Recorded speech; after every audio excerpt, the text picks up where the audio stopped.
Yay! Nasa bahay na si Yan. Oh, kakauwi lang nila ni mama niya. Ang daming binigay ni Tita Jen sa'yo, no? Galing kasi sila sa Magalang. Pumasyal sila doon dahil minsan lang sila nakapasyal sa loob ng isang linggo. Pumapasyal sila doon. Eh, gusto ko man sumama, masama pakiramdam ko.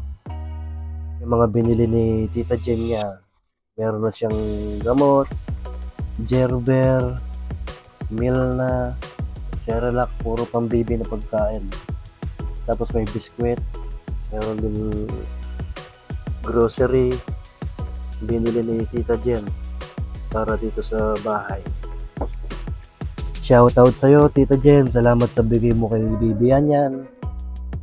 Ayan o, marami na siyang gamot, Gerber, iba't ibang pagkain. Marami na siyang makakain. Diba? Salamat uli, Tita Jen. Salamat, Tita Jen. Sabi mo, dali. Salamat, Tita Jen. Marami na akong pagkain, marami na akong gamot. No? Lalo yung panahon laging mainit, malamig. So, yan. Yan. Marami na siyang pagkain, marami na siyang makakain. Yan palibot. Yan palibot. Yan. Asan si Yan? Saan daw pumunta si Yan? Ayan. Yan.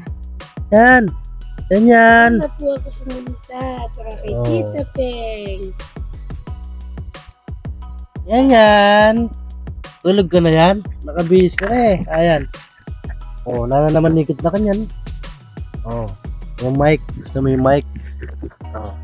Sabi mo, hello po mga kasiblings.